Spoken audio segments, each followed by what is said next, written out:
Some people think that when personal fame and fortune are being threatened, the threat must be stopped at any cost.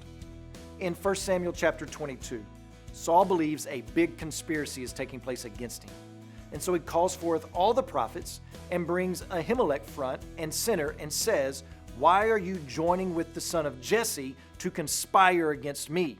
You gave him food, you gave him a sword, you inquired of God for him, so that he has risen against me to lie in wait as at this day."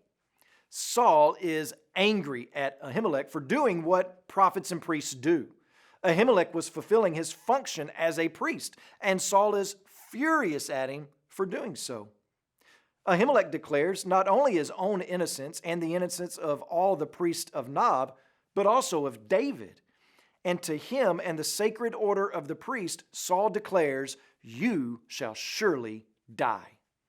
There was no hesitation with Saul. He didn't get the answer that he wanted. He believed his own personal fortune and fame and legacy was being threatened, and the threat must be stopped at all cost. So kill the priest whom he thought had allowed this to happen.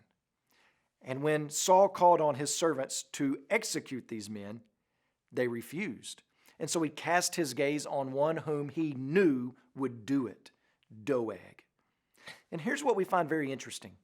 The slaughter that takes place is described using the exact same language as to what Saul was supposed to do to the Amalekites back in 1 Samuel 15, but he refused to do.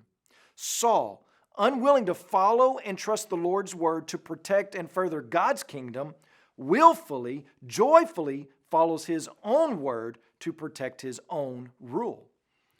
The story finishes out with a glimmer of hope.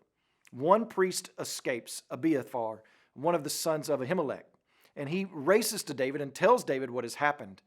David owns his own responsibility in what has transpired, and then he tells Abiathar, "Stay with me you shall be in safe keeping." But here's the big question for us.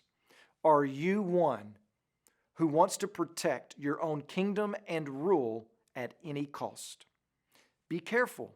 When you're not walking with the Lord day by day, you might be surprised at the lengths you will go to squash threats to your personal agenda.